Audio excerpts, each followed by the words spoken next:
Hey everybody, Nathan H. Davis for Photogin with NHD.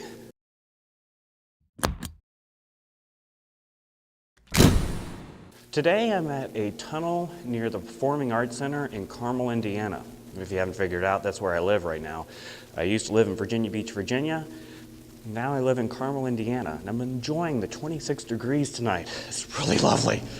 All right, but anyway, tonight I have a tunnel that I am going to be taking pictures in. I have a basketball that's multicolored, and I'm going to be doing some HDR shots, long exposure HDR shots in this tunnel. And again, I'm freezing my you-know-what off, so excuse the quiver in my voice. All right, here we go. All right, and I'm using a Nikkor lens. It's a 55 millimeter micro lens. It's a vintage Nikkor lens.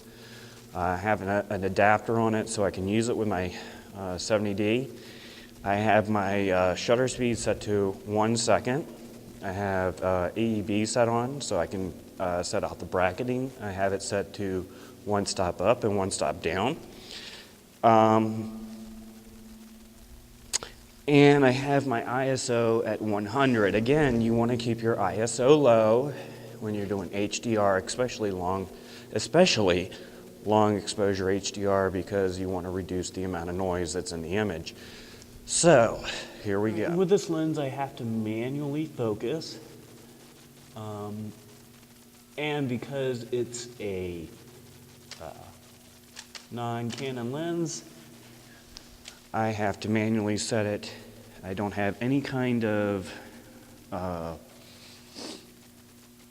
autofocusing ability, and I can't tell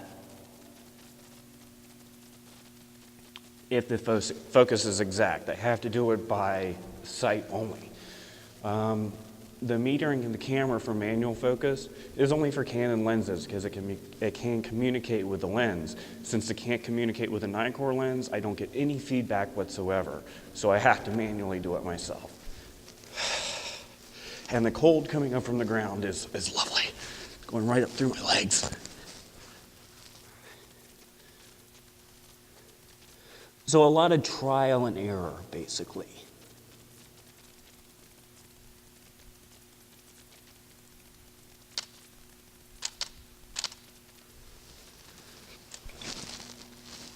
Now we're going to look at our exposure. Okay, I have the focus where I need it, but I am getting shake because it is a slower shutter speed and there is a slight wind. We are in a tunnel, so that might be amplifying it. Actually, I can tell you it is because, dear God, is it cold. So, echo. So I'm going to go ahead and get my remote out, my remote trigger.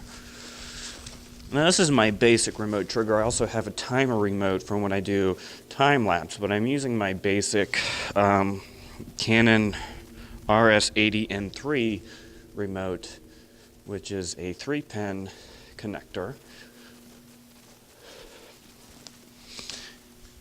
And what this is just a basic button remote.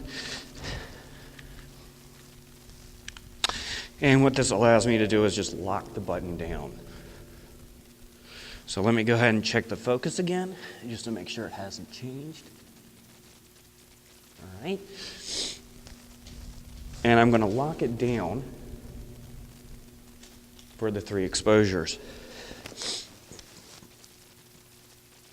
All right. Let me check that bad boy. Can make out the fine detail in the ball, which is what I want. I don't have a bokeh or a drastic fall off on my focus. If I had a 100 millimeter macro lens, I could get a drastic fall off. There are lights in the tunnel, but only on one side. The other side is out. But it's well lit, as you can see. Plus I have my light on my camcorder. And I am using a lapel mic now, so you can hear me without all the wind. because if I was using the mic on the camcorder, good God. All right, so I've got my 3 exposures for the image, and what I'm going to do is go ahead and process them into one image, and I will go ahead and show that to you now. As you can see, I was only able to use the initial exposure and the underexposed image to create the HDR image.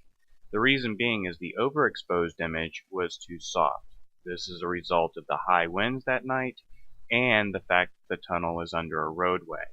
This created excess vibration, and the length of the exposure resulted in a soft image. This would have degraded the HDR image and created ghosting and softened the detail, so I threw it out. It didn't hurt the overall HDR image that I created, and this is the result. I went for a more dramatic contrasting in this image, and I also used Photoshop to subdue the colors within the tunnel to kind of allow the ball to pop as the only real intense color within the image. Alright, well thank you for joining me, and as always, like and subscribe. Have a good one, and keep on photogging.